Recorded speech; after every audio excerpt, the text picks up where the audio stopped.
Hello friend, super સહેલિયામાં હું Nipah મિસ્ત્રી તમારા બધાનું સ્વાગત કરું છું. અને આજે આપણે બનાવીશું સુવાની ભાજી અને કિનોવા સીડ્સના પુડલા. તો સુવાની ભાજી અહીંયા મેં એક બંચ લીધી છે, જે વજનમાં 250 થી 300 ગ્રામ છે.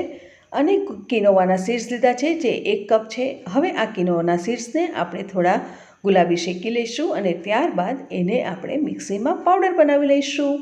અને સુવાની ભાજીનું બંચ છે તેને સાફ કરી લઈશું અને એને ધોઈ લઈશું અને ત્યારબાદ એને બારીક કાપી લઈશું. તો ચાલો હવે આપણે બીજા મસાલા કયા ઉમેરવાના તે પણ જોઈ લઈએ ને. તો ચાલો મારા કિચનમાં. હવે આપણે અહીંયા તમે જોઈ શકો છો કે સુવાની ભાજીને બારીક કાપીને ધોઈ લીધી છે.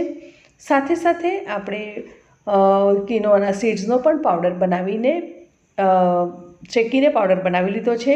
અને હવે આપણે 2 ચમચી રવો સાથે લેવાનું છે, 2 ચમચી બેસન, 2 થી 3 ટેબલસ્પૂન જેટલા આદુ મરચાં લસણની પેસ્ટ, પોણો કપ જેટલો બારીક કાપેલો કાંદો, મરચું, હળદર, અજમો, તજ પાવડર અને બાકી ભૂલાય કેમ મીઠું.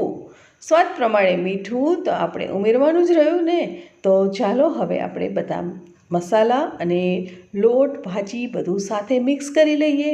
તો ફ્રેન્ડ્સ, આ બધું મિક્સ કરતાં હું તમને રિક્વેસ્ટ કરું છું કે અત્યાર સુધી તમે જો અમારી ચેનલને સબસ્ક્રાઈબ ન કરી હોય તો અમારી ચેનલને સબસ્ક્રાઈબ કરો. વિડીયોને છેલ્લે સુધી જોજો, ખૂબ જ ઇન્ટરેસ્ટિંગ વિડીયો છે અને એકદમ હેલ્ધી છે.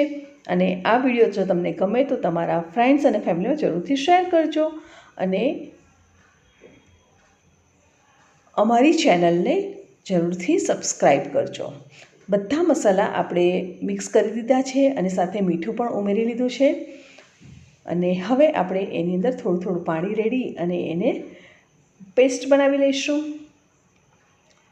કિનોવાના સીડ્સમાં ફાઇબર્સ ખૂબ જ પ્રમાણમાં હોય છે, જે આપણી બોડી ઉતારવી હોય, વજન ઉતારવું હોય તો અથવા તો જે ડાયટ કરતું હોય તે વ્યક્તિ માટે આ કિનોવાના સીડ્સ ખૂબ જ ઉપયોગી છે. અને સુવાની ભાજી તો તમે બધા જાણો જ છો કે ખૂબ જ હેલ્ધી છે આપણા માટે. અને ખાસ કરીને સુવાવડી સ્ત્રીઓ જો સુવાની ભાજી ખાય તો એમના માટે ખૂબ જ સારું છે.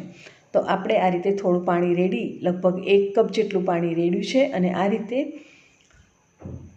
થીક બેટર બનાવી દીધું છે. અને બેટરને આપણે 10 થી 15 મિનિટ સુધી રેસ્ટ આપીશું. ત્યારબાદ આપણે નોનસ્ટિક તવીમાં થોડુંક તેલ મૂકી અને ગ્રીસ કરી અને એની ઉપર આપણે થોડો થીક જાડો, એકદમ પતલો પણ પૂળો નથી બનાવવાનો, થોડો જાડો પૂળો આ રીતે મિશ્રણ પાથરી લેવાનો છે. ગોળ શેપ બનાવી લેવાનો છે અને એને બંને બાજુ આપણે ગુલાબી થાય ત્યાં સુધી આપણે શેકવાનો છે. એક સાઈડ શેકાઈ જાય બાદ આપણે એની ઉપર ફરીથી થોડું તેલ ઉમેરીશું અને એને પલટાવી લઈશું.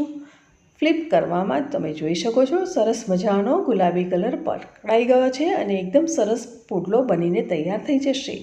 હવે આપણે એમાં નીચેનો પોર્શન પણ જોઈ લઈશું અને એને પણ આપણે શેકી લઈશું સરખી રીતે. બંને બાજુ સરસ શેકાઈ જાય પછી આપણે એને ઉતારી લઈશું અને આ રીતે બીજા પૂડા બનાવીને તૈયાર કરી લઈશું. તો આપણા પૂડા બનીને તૈયાર છે, સાથે ગ્રીન ચટણી અને ટોમેટો કેચઅપ સર્વિંગ માટે. તો છે ને યમ્મી એકદમ. તો આ અમારી વિડીયોને શેર કરજો અને thank you for watching our channel super સહેલિયા.